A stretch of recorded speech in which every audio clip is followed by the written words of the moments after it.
রব্বি আউযু বিকা মিন হামাযাতিশ শায়াতিন ওয়া আউযু বিকা রব্বি আন ইয়াহদুরুন।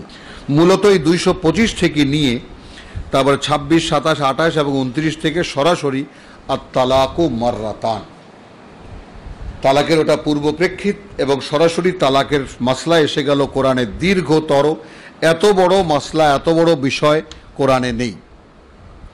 বিয়ের কথা কোরআনে খুব সামান্য ভাবেই এসেছে ব্যাপারটা, যে ওয়ালা তানকিহুল মুশরিকাত 221-এ একখানা আয়াতে বিয়ের কাহিনী শেষ। হ্যাঁ, বিয়ে কিভাবে হবে আর বিয়ের মূল পলিসি কি, আর অথচ এখানে তালাকের মাসলা দীর্ঘতর, যেটা কোরআনে এত বড় কোনো বিষয় নিয়ে এত বর্ণনা নেই। এই বিষয়টা রক্ষা করার মতো, এবং সেটাকে আমরা যখন শেষ করলাম, এইবার আসলো আমাদের আগে যারা কিতাবের দায়িত্বপ্রাপ্ত ছিল, যাদেরকে আমরা বনি ইসরাইল বলি। আমরা এই পর্যন্ত সূরা বাকারায় আমরা পড়ে এসেছি 48 থেকে নিয়ে 152 পর্যন্ত, তাদের উপরে 123 পর্যন্ত, তাদের দীর্ঘ 10 রুকু জুড়ে তাদের উপরে একটা চার্জশিট বা অভিযোগনামা, যে কিতাবের দায়িত্ব নিয়ে তারা কি কি অপকর্ম করেছে, তাদেরই একটা ঘটনার এখানে বর্ণনা এসেছে। এবং এই ঘটনার বর্ণনাটা এখানে কেন, ঠিক তালাকের অব্যবহিত পরেই কেন এই বর্ণনাটা, সেটার মধ্যেও একটা হিকমা আছে। এটা পরিষ্কার, ব্যাপারটা দৃশ্যমান একেবারে। অর্থাৎ যদি এই তালাকের যে আল্লাহর যে চৌহদ্দি, এই চৌহদ্দির মধ্যে থেকে যদি আমরা গড়ে না উঠি, মানুষ না হই, বা আমরা যারা বাইরে ছিলাম তারা যদি এখনও এই চৌহদ্দির মধ্যে প্রবেশ না করি, তাহলে যে অবস্থাটা দাঁড়াবে, কি সমস্ত মানুষের মানে ভিড় হবে, কি সমস্ত মানুষের সংখ্যা বেড়ে যাবে, তারই একটা নমুনা এখানে দেখানো হচ্ছে। বিসমিল্লাহির রহমানির রহিম। আলাম তারা, তুমি কি দেখেছো? এখন রসুল তো আর সেগুলো দেখেননি সাল্লাল্লাহু আলাইহি ওয়াসাল্লাম, আমরাও সেগুলো দেখিনি। এখন আমরা যারা সাধারণ পাঠক কোরআনের, তারা আমরা কিভাবে নেব? অর্থাৎ তোমরা কি ভেবে দেখেছো? ইলাল্লাযীনা খারাজু মিন দিয়ারিহিম, তাদের বিষয়টা, তাদের দিকটা, যাদেরকে যারা খারাজু বেরিয়ে পড়েছে, যারা তাদের ঘর বাড়িতে, ওয়াহুম উলুফুন, সংখ্যায় তারা হাজার হাজার, হাজার আল মৌত, শুধু মৃত্যু ভয়। আল্লাহ তাআলার অপার করুণা যে আমরা এমন একটা সময়ের মানুষ, বা একেবারে এখনকার যেটা জীবন্ত ঘটনা, কতগুলো জীবন্ত ঘটনা, যেমন আরব থেকে, লিবিয়া থেকে, বা বিভিন্ন আরবীয় এলাকা থেকে, সিরিয়া থেকে, যেমন হাজার হাজার মানুষ নৌকায় চড়ে, ফেরিতে চড়ে, জাহাজে চড়ে মরছে, অধিকাংশই মরে যাচ্ছে সাগরে ডুবে, তবুও মানে বেঁচে থাকার বাসনা ইউরোপে পাড়ি দিচ্ছে। আর আমাদের দেশের ঘটনা হলো রোহিঙ্গাদের আগমন। প্রায় 10 লক্ষ রোহিঙ্গা চলে এলো বার্মার মতো এরকম একটা দুর্বল সরকারের দেশ থেকে। 10 লাখ লোক ঘুরে দাঁড়ালে তো কিছুই করার মতো ছিল না বার্মিজ, মেরে আর কয়টাকে শেষ করা যায়। কিন্তু শুধু প্রাণ ভয়ে তারা পালিয়ে এসেছে বাংলাদেশ। কি হবে, কি খাবে এর দরকার নেই, কি করবে তারও দরকার নেই, শুধু প্রাণ আপাতত বাঁচাও। তো মানুষ যখন শুধু বেঁচে থাকতে চায়, তখন সে আর মানুষ থাকে না। মানে শুধু বেঁচে থাকাটাই যে মানুষের কাছে একটা উদ্দেশ্য বা লক্ষ্য হয়ে যায়, সেটা তখন আর মানুষ থাকে না, একটা জীব অস্তিত্ব হয়ে যায়। ওটার মধ্যে মানুষের মানবতার কিছু আর অবশিষ্ট থাকে না। সেই দৃশ্যটাই এখানে আল্লাহ তাআলা আমাদেরকে দেখাবেন। আলাম তারা ইলাল্লাযীনা খারাজু মিন দিয়ারিহিম ওয়াহুম উলুফুন, সংখ্যায় হাজার হাজার, হাদারাল মাউত, কেন ঘরবাড়ি ছেড়ে চলে এসেছে? শুধু মৃত্যু ভয়। ফাকাল লাহুমুল্লাহ, তখন বললেন তাদেরকে আল্লাহ, মুতু, মানে আমরা এখন, মানে অর্থাৎ তাদেরকে বলেন আল্লাহ মরো তোমরা। সুম্মা আহইয়াহুম, তারপর তাদের মধ্যে আবার জীবন বোধ দিলেন, বা আবার যাদেরকে জীবিত করলেন মানে যাদেরকে বললেন মরো, তাদেরকে সুম্মা আহইয়াহুম, তাদেরকে আবার জীবন বোধ দিলেন। ইন্নাল্লাহা লাযু ফাদলিন আলান নাস, অবশ্যই আল্লাহ মানুষের প্রতি অত্যন্ত অনুগ্রহপরায়ণ। ওয়ালাকিন আকসারান নাসে লা ইয়াশকুরুন, কিন্তু অধিকাংশ মানুষের ক্ষেত্রে সমস্যাটাই এই যে অধিকাংশ মানুষ কৃতজ্ঞতা আদায় করে না। এই কৃতজ্ঞতা আদায়ের ব্যাপারে এখানে কি দাঁড়ালো, যে যেই মানুষেরা একসময় মৃত্যু ভয় নিজেদের ঘরবাড়ি ছেড়ে পালিয়ে এসেছে তাদের মধ্যে পুনরায় জীবন বোধ আল্লাহ দেবেন। ধিক্কার আসবে মনের মধ্যে, কেন আমরা ওখান থেকে এলাম, আমরা ওখানে রুখে দাঁড়ালেই তো কজন মরতো আমাদের, কজনই বা মারতো আমাদেরকে, মারতো দেখতাম, মেরে তো আর 10 লক্ষ লোককে মেরে আর শেষ করে দেওয়া যায় না। আমাদের ভূমি থেকে তো আমাদেরকে উৎখাত করতে পারতো না। একটা এই যে চেতনাটা আল্লাহ ফিরিয়ে দেন, যেটা জীবনের মধ্যে থাকে ফিরিয়ে দেন। কিন্তু যেহেতু অকৃতজ্ঞ মানুষ, অর্থাৎ ওই জীবনবোধ পাওয়ার পরেও সে আল্লাহর প্রতি কৃতজ্ঞ হয় না। যেমন এখন কৃতজ্ঞতা প্রকাশ কোথায়? বাংলাদেশ সরকারের কাছে কৃতজ্ঞতা প্রকাশ, বিভিন্ন সাহায্য সংস্থার কাছে কৃতজ্ঞতা প্রকাশ। আপনারা আমাদেরকে ঘরবাড়ি দিয়েছেন, আশ্রয় দিয়েছেন, একটা ব্যবস্থা করে দিয়েছেন, আমরা আপনাদের কাছে কৃতজ্ঞতা আল্লাহর কাছে নয়। ওয়াকাতিলু ফি সাবিলিল্লাহ, ওয়াকাতিলু ফি সাবিলিল্লাহ, এবং যুদ্ধ করো। অর্থাৎ আল্লাহ তাআলা যে জীবন বোধ দিলেন, কি বোধ দিলেন? যে তোমরা যুদ্ধ করো, লড়াই করো আল্লাহর পথে। ওয়ালামু, এবং জেনে রাখো আন্নাল্লাহ সামিউন আলিম, আল্লাহ সব শোনেন, তিনি সব জানেন। মান যাল্লাযী ইউকরিদুল্লাহা কারদান হাসানান। হ্যাঁ, তো এই পরম্পরায় আমরা 243 নম্বর যে আয়াতখানা পড়লাম, যাদের সম্পর্কে বলা হয়েছে, তারপরে কথাটা এমনও হতে পারে বা এমনই ব্যাপারটা দেখা যায়, ওয়াকাতিলু, অতএব তোমরা যুদ্ধ করো। আমাদেরকে বলা হচ্ছে যারা এখন যাদেরকে আল্লাহ তাআলা কিতাব দিতে যাচ্ছেন তাদেরকে বলা হচ্ছে অতএব তোমরা যুদ্ধ করো আল্লাহর পথে। কারণ এই ধারাবাহিকতা শুরু হয়েছে 156 থেকে। এই বিষয়টাও আমরা একটু দেখে নেব মুহূর্তের জন্য। 151-তে বলা হচ্ছে ওয়ালা তাকুলু লিমান ইউকতালু ফি সাবিলিল্লাহি আমওয়াত। এই কথাটা কেন বলা হচ্ছে? এর আগে একটা দীর্ঘ ডিল হয়ে গেছে। ডিলের মধ্যে ফাজকুরুনি আযকুরুকুম 152-তে, ওয়াশকুরুলি ওয়ালা তাকফুরুন, আমাকে মনে রাখবা, আমি তোমাদেরকে মনে রাখবো, আমার প্রতি কৃতজ্ঞ হবা, আমার কাছে অকৃতজ্ঞ হবা না। এরপরে বলছেন ইয়া আইয়ুল্লাযিনা আমানু ইসতাঈনু বিস-সাবরি ওয়াস-সালাত। বিশ্বাসীদের এই প্রথম ঘোষণা, এটা আমরা তখন বলেছি যে বিশ্বাসী হিসেবে রাসূল সাল্লাল্লাহু আলাইহি ওয়াসাল্লামের সঙ্গে হিজরতকারী মুসলমানদেরকে এই প্রথম আল্লাহ সম্বোধন করলেন সামগ্রিকভাবে, ইয়া আইয়ুহাল্লাযিনা আমানু। তারপরেই বললেন ওয়ালানাবলুওয়ান্নাকুম, আর আমাদেরকে শিখিয়ে দিলেন কি? ওয়াস্তাঈনু বিস-সাবরি ওয়াস-সালাত, তোমরা সাহায্য প্রার্থী হবে আল্লাহর কাছে বা আমার কাছে। বিস-সাবরে, আগে সবর তারপর সালাত, মানে আগেই মনে রাখবা যে আমি না দেওয়া পর্যন্ত অপেক্ষায় থাকবা এবং প্রার্থনা করবা আমার কাছে যেভাবে আমি শিখিয়েছি, অর্থাৎ সালাতের মাধ্যমে। তো সালাত তো আমাদের মধ্যে এটা হয়, সমস্যাটা কি হয়ে যায় যে আমরা সালাত মনে করি আমাদের নামাজকে। ব্যাপারটা এখানে একটু বলা যেহেতু প্রয়োজন, এই জন্যই বলা। আমরা আমাদের 5 ওয়াক্ত নামাজকে যেইভাবে দাঁড়ানো, রুকু, সেজদা, বৈঠক সহ, সালাম পেরানো সহ সালাতের একটা পরিপূর্ণ বিষয়টা আমরা মনে করি, যেটাকে আমরা নামাজ বলি আমাদের ভাষায়, ওটাকেই আমরা সালাত বলি। কিন্তু এই সালাত যখন ইংরেজি তর্জমায় পড়তে যাই, সেখানে লেখা হয় এস্টাবলিশ দ্য প্রেয়ার, কায়েম করো সালাত। এটা যখন আমরা কায়েম করো নামাজ, এ কথা যখন বাংলায় তর্জমা করা হয়, তখন তর্জমা হয় কায়েম করো নামাজ, মানে যেই নামাজ আমরা পড়ি এই নামাজকে তোমরা কায়েম করো, বোধটা ওইদিকে চলে যায়। আবার ইংরেজি তর্জমা যখন পড়তে যাই তখন এস্টাবলিশড প্রেয়ার, ওইখানে ব্যাপারটা ক্লিয়ার হয়ে যায়, ব্যাপারটা যে তোমরা কায়েম করো প্রার্থনা।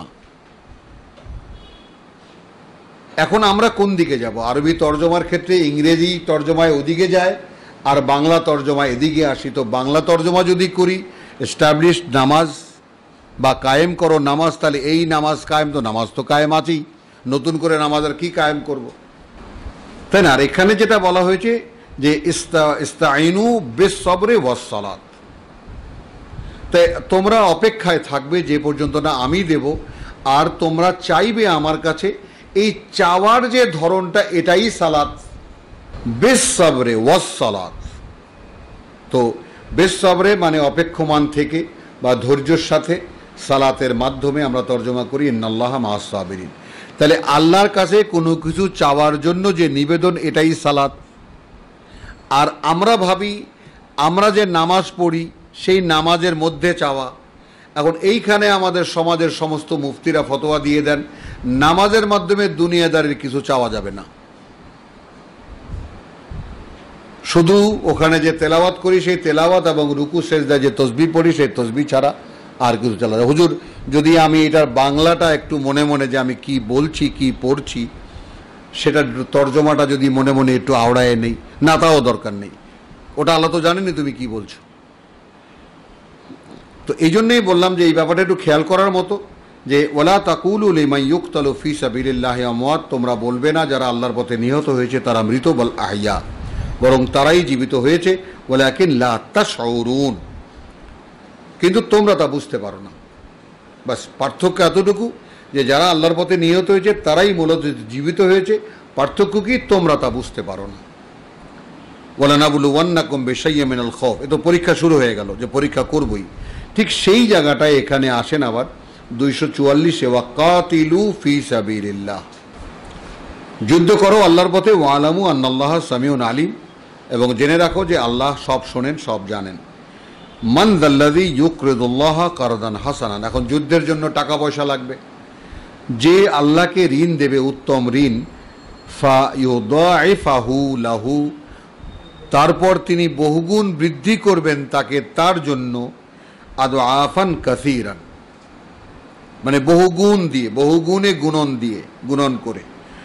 ওয়াল্লাহু ইয়াকবিদু ওয়া ইয়াবসিতু, আল্লাহই মানে হ্রাস বৃদ্ধি করেন, হ্রাস করে দেন, ইয়াকবিদু ওয়া ইয়াবসুতু, এবং প্রশস্ত করে দেন, ওয়া ইলাইহি তুরজাউন, এবং তার কাছেই তোমাদের প্রত্যাগমন বা তোমাদের তার কাছেই ফিরে যেতে হবে। আলাম তারা ইলাল মালাই মিন বানি ইসরাইল,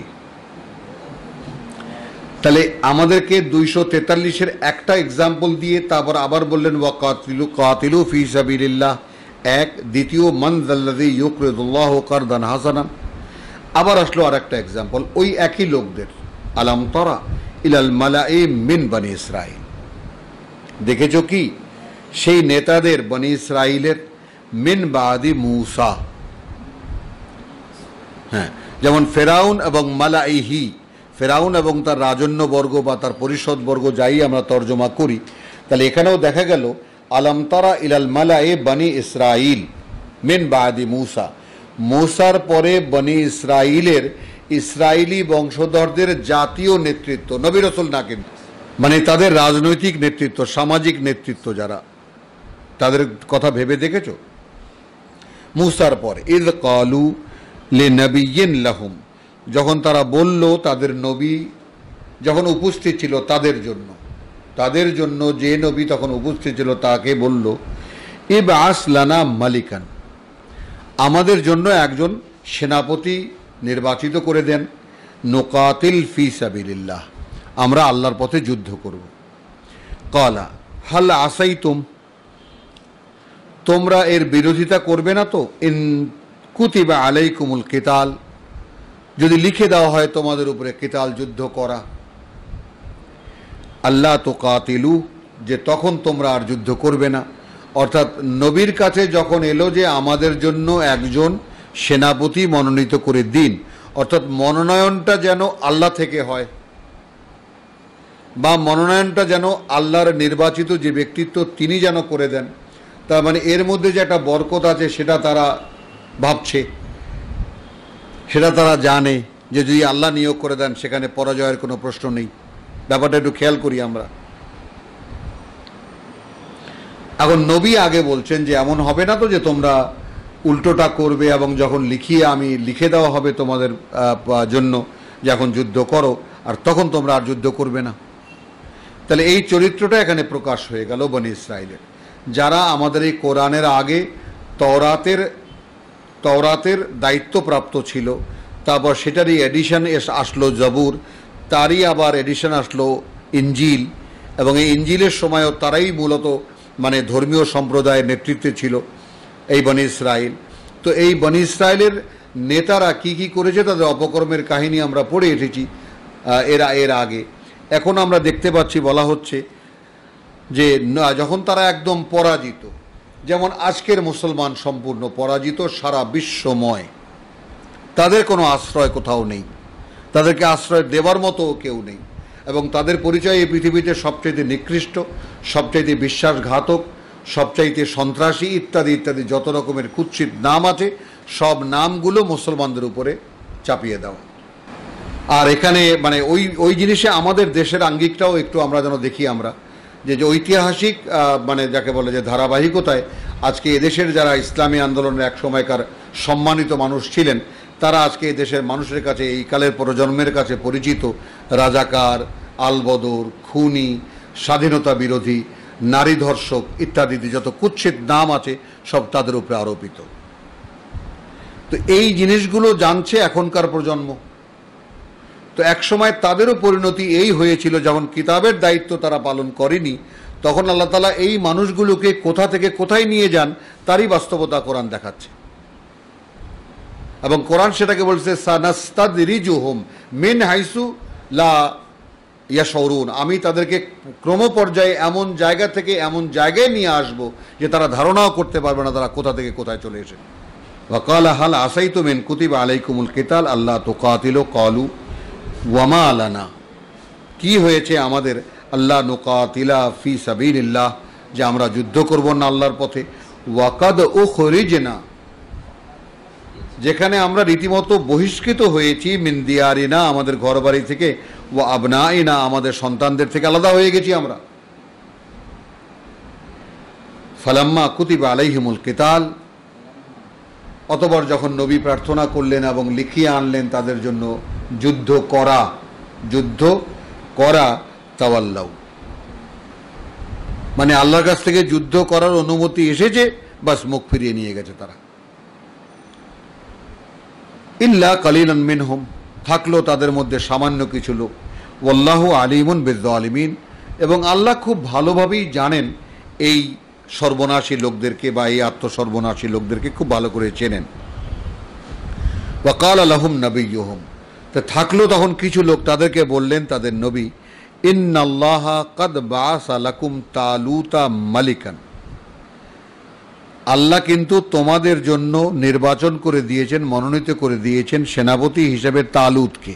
ক্বালু আন্না ইয়াকুনু লাহু আল মুলকু আলাইনা,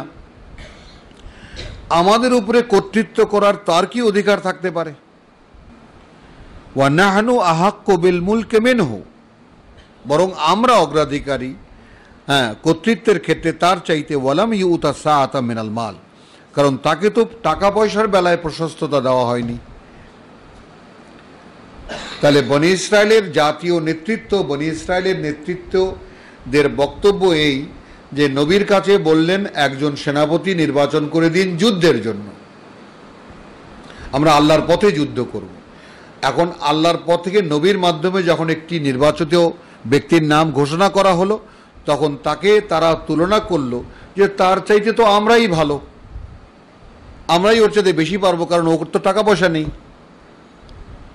তাহলে জিনিসটা একদম আমাদের পতনটাও যদি আমরা খুব কাছে থেকে দেখি, আমাদের দেশে যত ইসলামী গ্রুপ আছে, যত ইসলামী দল আছে, এরা যখন টাকা পয়সা দিয়ে মানুষকে মূল্যায়ন করতে গেল ধ্বংসের অতল গহ্বরে তারা তলিয়ে গেল। কত ইসলামী ব্যাংক, ইসলামী ইন্স্যুরেন্স, ইসলামী সমিতি, ইসলামী অমুক, কত ইবনে সিনা, কত কিছু, সব টাকা পয়সার যোগান। টাকা পয়সা দিয়ে যখন মানে মূল্যায়ন করতে গেল ধ্বংস হয়ে গেল সব তাদের।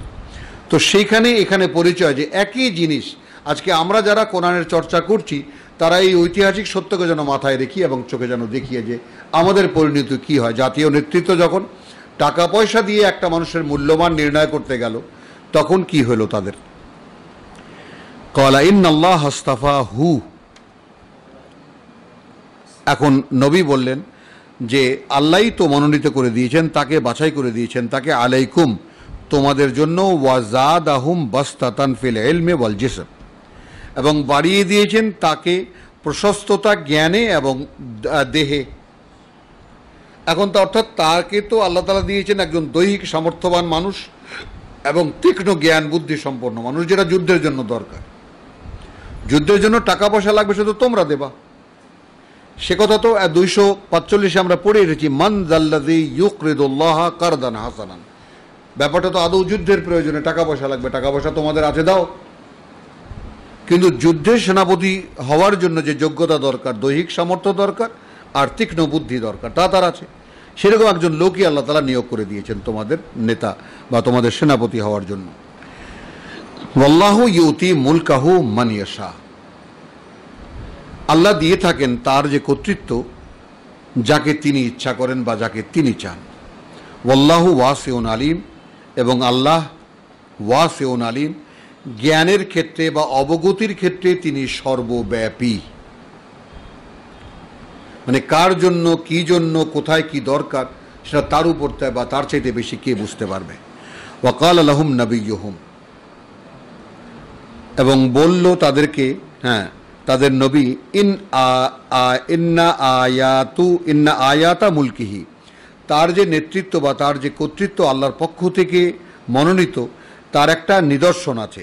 আন ইয়াতিয়াকুম আত-তাবুত, যে সে এনে দেবে বা চলে আসবে সেই যে সিন্দুক, ফিহে সাকিনাতুন মিন রাব্বিকুম, তার মধ্যে তোমাদের সৃষ্টিকর্তার দেওয়াই কিছু প্রশান্তির জিনিস আছে সেই বাক্সের মধ্যে, সেই সিন্দুকের মধ্যে। ওয়া বাকিয়াতুন মিম্মা তারাকা আলু মূসা, এবং কিছু অবশিষ্ট স্মৃতিচিহ্ন যা রেখে গেছে মূসা, আলু মূসা বা মূসার পরিবার, ওয়া আলু হারুন, এবং হারুনের পরিবার। তাহমিলুহু আল মালাইকা,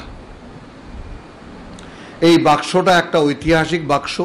এই বাক্সটা এখনও যে ইহুদিরা দখল করে আছে, তারা এখন যেই দেওয়ালটা অবশিষ্ট আছে জেরুজালেমে, ওইটাকে ভেঙে ওই মাটি খুঁড়ে দেখতে চায়। এই বাক্সটা তাদের ধারণায় ওই মাটির তলায় আন্ডারগ্রাউন্ডের একটা কামরায় আছে। যদি সেই বাক্সটা তারা পেয়ে যায়, তাদের ধারণা যে তারা আবার বিশ্বে একদম অপ্রতিরোধ্য সর্বজয়ী হয়ে যাবে। তারা সমস্ত পৃথিবী তারাই রুল করবে, তারাই শাসন করবে। তো তালুতের সময় এই বাক্সটা, অর্থাৎ মোহাম্মদ রসুল্লাহ সাল্লাল্লাহু আলাইহি সাল্লামের 500 বছর আগে, ঈসা আলাইহিস সালাম এবং ঈসা আলাইহিস সালামের 300-400 বছর আগের কাহিনী আমরা এখন পড়ছি। তার মানে রসুল সাল্লাল্লাহু আলাইহি সাল্লামের 800 বছর বা মাত্র 1000 বছরের আগে যে মোহাম্মদ রসুল্লাহ চলে গেছেন আমাদের থেকে, 1500 বছর পার হয়ে গেছে। তাহলে কতটুকু আগে আমরা যেন অনুমান করতে পারি কদিনের ঘটনা এটা।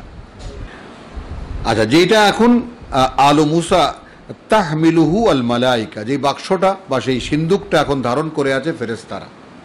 ইন্না ফি যালিকা লাআয়াতান, অর্থাৎ তালুত যে আল্লাহ কর্তৃক মনোনীত তোমাদের সেনাপতি বা তোমাদের নেতা বা তোমাদের রাজা, তাই না, এর নমুনা হলে এরও একটা নিদর্শন আছে। অর্থাৎ তোমাদের যে সেই হারিয়ে যাওয়া সিন্দুক যেটা এখন ফেরেশতারা ধরে রেখেছে, সেটা তার সময় চলে আসবে। তার যে নেতৃত্ব, এটা প্রতিষ্ঠিত করার জন্য আল্লাহ ওই বাক্সটা তোমাদের কাছে আল্লাহ ফিরিয়ে দেবেন। ইন্না ফি যালিকা লাআয়াতান লাকুম ইন কুনতুম মুমিনিন, তোমরা যদি আদৌ বিশ্বাসী হয়ে থাকো। ফালাম্মা ফাসালা তালুত, অতঃপর তালুত যখন রওনা করলো বিল জুনুদ, একটা বাহিনী নিয়ে, বিল জুনুদ একটা বাহিনী নিয়ে, ক্বালা ইন্নাল্লাহা মুবতালিকুম বিনাহারিন, এটাকে আমরা ম্যাপ থাকলে ভালো হতো। এটাই সেই জর্ডান নদী, জর্ডান নদী যেটা এখনও জর্ডান নদী বলা হয়। তো সেই জর্ডান নদী, জর্ডানে যে নদী আছে সেই নদী, আল্লাহ তাআলা বলছেন, তালুত বলছেন, ফাসালা তালুত বিল জুনুদ ক্বালা ইন্নাল্লাহা মুবতালিকুম বিনাহারিন, আল্লাহ তাআলা তোমাদেরকে একটা যাকে বলে নদী দিয়ে একটা মানে ধারা দিয়ে, নদীর ধারা দিয়ে পরীক্ষা করবেন। ফামান শারেবা মিনহু, এখন মরুভূমির নদী তো সেই পার হয়ে যাওয়া যায় হেঁটেই। এখন যে পান করলো তা থেকে, ফালাইসা মিন্নি, সে আমাদের সঙ্গের কেউ নয়, সে আর থাকবে না আমাদের সঙ্গে বা আমাদের কেউ হবে না। ওয়ামান লাম ইয়াতআমহু, আর যে বা যারা পান করবে না সেখান থেকে, ফাইন্নাহু মিন্নি, কেবল সে থাকবে আমাদের মধ্যে। ইল্লা মান ইগতারাফা গুরফাতান, তবে নদী পার হতে গিয়ে যে হাতের আজলা ভরে যে 2-1 কোষ খেলো সেটা ভিন্ন কথা, যে একটু গলা ভেজালো। এখানে শব্দ ব্যবহার করেছে লাম ইয়াতআমহু। আচ্ছা, ফাশারিবু মিনহু ইল্লা কালিলান মিনহুম, ফাশারিবু মিনহু, কিন্তু সকলেই পান করলো সেখান থেকে, ইল্লা কালিলান মিনহুম, ব্যতিক্রম থাকলো সামান্য কিছু লোক। ফালাম্মা জাওয়াযাহু, অতঃপর যখন সে নদী পার হয়ে গেল, হুয়া ওয়াল্লাযিনা আমানু মাআহু, তালুত এবং তারা যারা তার সঙ্গে ছিল, ক্বালু লা তাকাতা লানা আল ইয়াউম, পানি তো খেয়েছে পেট ভরে। হ্যাঁ, কথা বুঝেছো? এখন ওপার গিয়ে বলছে লা তাকাতা লানা আল ইয়াউম, আজ আমাদের আর কোনো শক্তি নাই, বে জালুত বা জুনুদিহি, জালুত এবং তার বাহিনীর সঙ্গে যুদ্ধ করার কোনো শক্তি আমাদের মধ্যে আর নাই। অথচ কী ছিল যে নদী যখন পার হয়ে যাবা তখন 1-2 কোষ খেতে পারো, সেটা ভিন্ন কথা, গলা ভেজাবার জন্য। কিন্তু যদি কেউ খায়, একদম পানি খায় না বলে, একটা আছে যে পানি পান করা, আর একটা যে পানি খাওয়া,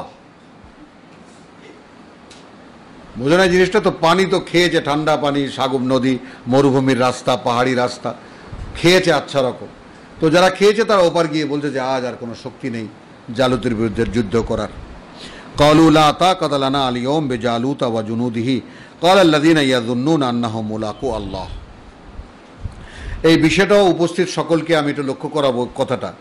তখন বলল তারা, যারা নিশ্চিত ছিল যে তাদেরকে মুলাকু, তাদেরকে মুখোমুখি হতে হবে আল্লাহর, আন্নাহুম মুলাকু রাব্বি, আন্নাকু মুলাকুল্লাহ, যে যারা নিশ্চিত ছিল এই ব্যাপারে যে আমি তো এখন আল্লাহর নির্দেশেই যুদ্ধ করতে যাচ্ছি, এবং এই যুদ্ধের সময় আমি কি কি করেছি এই ব্যাপারগুলো নিয়ে আল্লাহর সঙ্গে আমাদের দেখা, মানে সামনে দাঁড়াতে হবে। আল্লাযীনা ইয়াযুন্নুনা আন্নাহুম মুলাকু আল্লাহ কাম মিন ফিয়াতিন কালিলাতিন, কত সে অসংখ্য দল, অসংখ্য বাহিনী সামান্য সংখ্যার, গালাবাত ফিয়াতান কাসীরাতান, অনেক সংখ্যার দলের সঙ্গে বিজয়ী হয়েছে, বে ইজনিল্লাহ, শুধু আল্লাহর অনুমতি সাপেক্ষে বা আল্লাহর অনুমতি নিয়ে। আল্লাহর অনুমতিতে বা আল্লাহর ইচ্ছা অনুযায়ী অনেক ছোট্ট ছোট দল ও বহু বড় বড় দলের উপরে বিজয়ী হয়েছে। ওয়াল্লাহু মা'আস সাবিরিন, কারণ এই জন্যে যে আল্লাহ যারা তার কথায় বিশ্বাসী এবং তার কথায় অবিচল থাকে, আল্লাহ তাদের সঙ্গে থাকেন। আলহামদুলিল্লাহ ওয়া মা আলাইনা।